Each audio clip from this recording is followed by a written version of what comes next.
Kaixo, Kaixo, zer modu zaudete? Ondotxo, ez da? gora eta gora, urtak bezala. Horixe, eta urte hau amartxear dagoenez, hementxe gaude. Beti bezala, guk gabonak zuekin ospatu nahi ditugu eta. Pena, zuen aurrean, maskara jantzita eta guzti agertu behar izatea. Bueno, Olentzero, garai hau ez da erreza, baina gu hemen gaude eta pozik. Oso pozik, gogoko tokian aldaparik ez. Atxotiz ederra da hori. Bai, hemen jadon, erandion, ume singuraturik pozik zoaratzen nago. Zelan ez, Olentzero.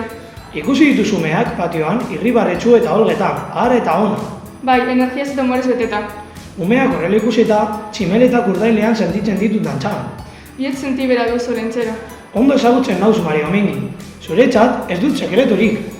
Ez, eta sekretuan arira, joan behar gara opariak ondo gordetzera. Bai, txantxangorri batek kontatu dit aurten ere ume asko paketeen bila dabiltzala. Bai, umen ilusioa, hori ze da ondo gorde eta babestu behar duguna. Umetasuna ezin da galdu, gure altxorra da.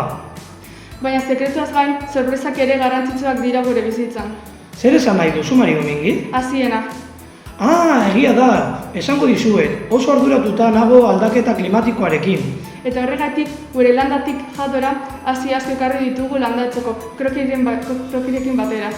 Ze ondo, krokirekin egongo gara. Bai, zelako sorpresa. Tira, orain lanean jarraitu behar dugu. Baina lehenengo, egin dugu agurra.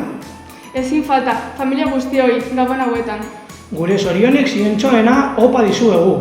Eta osasuna, gora bihotzak. Agur!